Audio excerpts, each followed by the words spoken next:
We stayed at the NRMA Treasure Island Caravan Park on the Gold Coast. We stayed in a luxury safari tent, which is a glamping experience.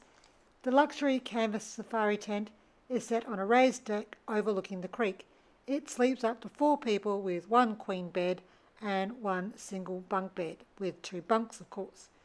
The tent has reverse cycle air conditioning for year-round comfort. You have your own private bathroom with shower and toilet. There's a kitchenette with a microwave, fridge, kettle and basic kitchenware. There is a TV and a lounge.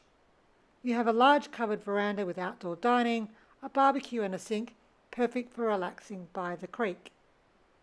It is close to the resort pool, playgrounds, jumping pillows and activities.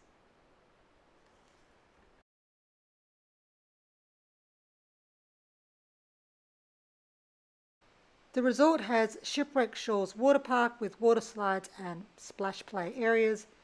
There are 4 resort-style swimming pools, including heated pools, toddler pools and spa pools. It has a pirate-themed mini-golf course, a giant jumping pillow, pedal go-karts for hire and bike hire. It also has a full-size tennis court and basketball court. It has a children's playground and giant chess. There's also a games room with arcade games, pool table and table tennis.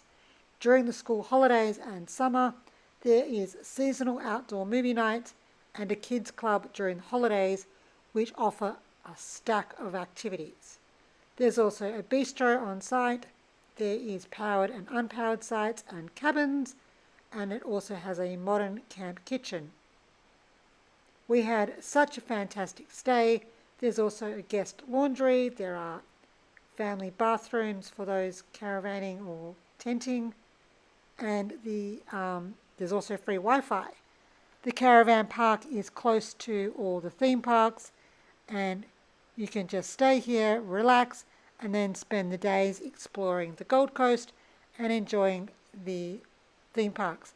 We highly recommend a stay at Treasure Island. We loved staying in our glamping safari tent. It was a bit different to a normal cabin. Really was a great experience. So next time you're on the Gold Coast, try out a glamping safari tent.